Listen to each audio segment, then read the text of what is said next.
महाराष्ट्र से खबर। थाने डिस्ट्रिक्ट के वासिंद शहर में महाराष्ट्र पुलिस एस्टेब्लिशमेंट डे मनाया गया। महाराष्ट्र पुलिस एस्टेब्लिशमेंट डे आज शाहपुर तालुका के वासिंद पुलिस थाने रूरल के कैंपस में मनाया गया और पुलिस फोर्स ने लगातार 4 दिनों तक वासिंद शहर के सेकेंडरी और हायर सेकेंडरी स्कूलों के स्टूडेंट्स को पब्लिक अवेयरनेस के जरिए गाइड किया। महाराष्ट्र पुलिस एस्टेब्लिशमेंट डे जो हर साल 2 जनवरी को मनाया जाता है, क्योंकि इस दिन 1961 में उस समय के प्रधानमंत्री पंडित जवाहरलाल नेहरू ने महाराष्ट्र पुलिस फोर्स को झंडा फहराया था। महाराष्ट्र में कई जगहों पर पब्लिक अवेयरनेस रैलियां, हथियारों की प्रदर्शनी और सीनियर सिटीजन और स्टूडेंट्स के साथ बातचीत जैसी कई एक्टिविटीज ऑर्गेनाइज करने अपनी एनिवर्सरी मनाता है। इसी बीच वासिंद पुलिस स्टेशन में पुलिस स्थापना दिवस के मौके पर स्वामी विवेकानंद इंग्लिश स्कूल के सैकड़ों स्टूडेंट ने वासिंद पुलिस के परिसर और शहर के चौक पर एक प्रदर्शन किया। इसमें नशे की लत, सेल्फ डिफेंस, साइबर क्राइम, टीएनएच लड़कियों के लिए bad touch, good touch, traffic नियम और सुरक्षा, ड्रग्स के साइड इफेक्ट और पुलिस द्वारा हैंडल किए जाने वाले हथियारों के बारे में जागरूकता फैलाई गई। इस मौके पर वासिंद पुलिस फोर्स ने पुलिस बैंड भी बजाया। ये स्थापना दिवस police inspector Sachin Hundlekar, sub inspector Pappu Kadri के गाइडेंस में और police station clerk Vijay Ganjale, Kedare madam के साथ साथ वासिंद पुलिस स्टाफ, अधिकारियों और कर्मचारियों ने प्लान किया। इस इवेंट में बड़ी संख्या में लोकल, सोशल और सीनियर सिटीजन शामिल हुए।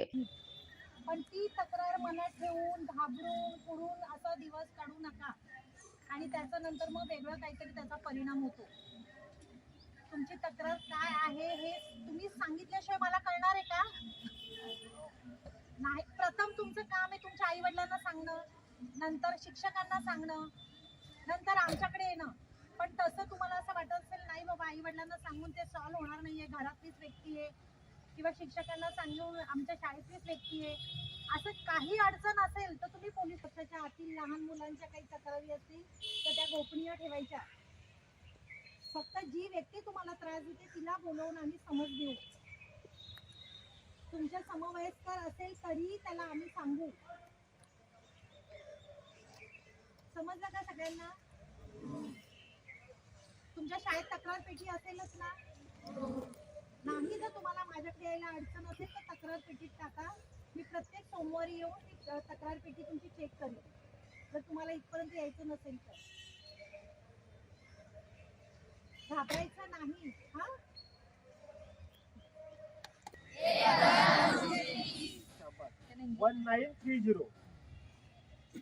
1930 लक्षात आलं। हा नंबर सायबरच्या काही तक्रार असतील तर त्यासाठी आहे आणि सायबर क्राईम रिपोर्टिंग पोर्टल सुद्धा आहे। National cyber crime reporting portal आहे, जे NCCRP म्हणून ओळखलं जातं। National cyber crime reporting portal, जे तुम्ही cybercrime.gov.in याच्यावरती तुमची सायबर क्राईमची तक्रार देखील त्या ठिकाणी नोंदवू शकता। जसं काही आहे आता तुम्हाला आणखी एक गोष्ट सांगायची, तुम्ही एखादा गुन्हा केला, एखादी गोष्ट केली, आता तो तुम्हाला मी ह्याची गोष्ट सांगितली की तुम्ही एखादं चलन केलं असेल, तुमच्या गाडीवरती जर चलन असेल, भारत देशामध्ये कुठेही गेला की गाडीचा नंबर टाकला की त्या गाडीवरती किती चलन आहेत आणि किती ठिकाणी त्याच्यावरती चलन झाले किंवा किती ठिकाणी त्यानं कायद्याचा भंग केलाय, मोटर वाहन कायद्याचा, ते ह्यामध्ये दिसून येतं। तशाच पद्धतीने जर तुम्ही एखादा गुन्हा केला, एखादा अपराध केला तर ते ऑनलाईनरित्या आम्हाला समजत असतं।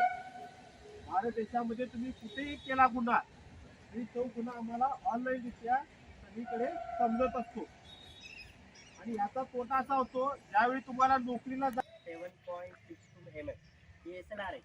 त्या जेव्हा आपल्या मुंबईवर दहशतवादी हल्ला झाला 26/11ला, तेव्हा आपल्याकडे 303 होती रायफल। त्या रायफलने आपण खूप लढाई केलेल्या आहेत त्या रायफलने। त्याच्यानंतर ही जनरेशन आला हा SLR। हा SLR 7.62 mm SLR बोलतात तिला। या SLR मध्ये आपण एकदा 30 राऊंड भरतो आपण एकदा, आणि एकदा एक बटन दाबलं, आता हा ट्रिगर पॉइंट आहे, हा एकदा दाबला की तुमच्या 30च्या 30 गोळ्या ऑटोमॅटिक फायर होणार। ही SLR बोलली जाते। ही त्यानंतर 9mm पिस्तॉल, ही पिस्तॉल आहे आपली, ही पण तशीच कार्य करते। आपण ही वरिष्ठ अधिकाऱ्यांना देत असतो आणि ह्या वेळेस जर असेल तर आपण आमच्यापासून पण आम्ही वापरण्यास सुरुवात करत असतो. तिथं पण ही मॅगझिन असते, तिच्यात पण 9 mm गोळ्या असतात. आपल्या ॲम्युनेशन बोलतो त्याला, राऊंड बोलतो आपण त्यांना. ते याच्यामध्ये भरल्या जातात. त्यानंतर भरल्यानंतर हे अशी टाकली जाते, त्याच्यानंतर कॉक केली जाते. त्यानंतर आपण हा टिकट दाबून फायर करत असतो. हिला 9 mm पिस्तॉल म्हणतो आपण.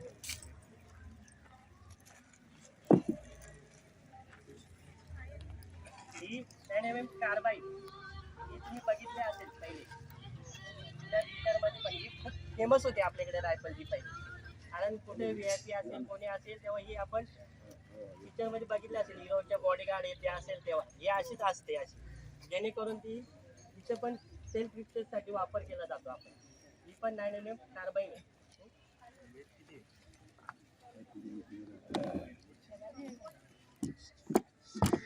आणि हे वॉकी टॉकी सरांनी सांगितलंच आहे तुम्हाला, आमच्या PI साहेबांनी. हे वॉकी टॉकीवरून आम्ही संपर्क साधत असतो. कोणत्याही प्रकारची आम्हाला माहिती याच्यातूनच मिळत असते. आमच्या वरिष्ठ अधिकाऱ्यांचे मार्गदर्शन पण आम्हाला याच मार्फत मिळलं जातं आम्हाला.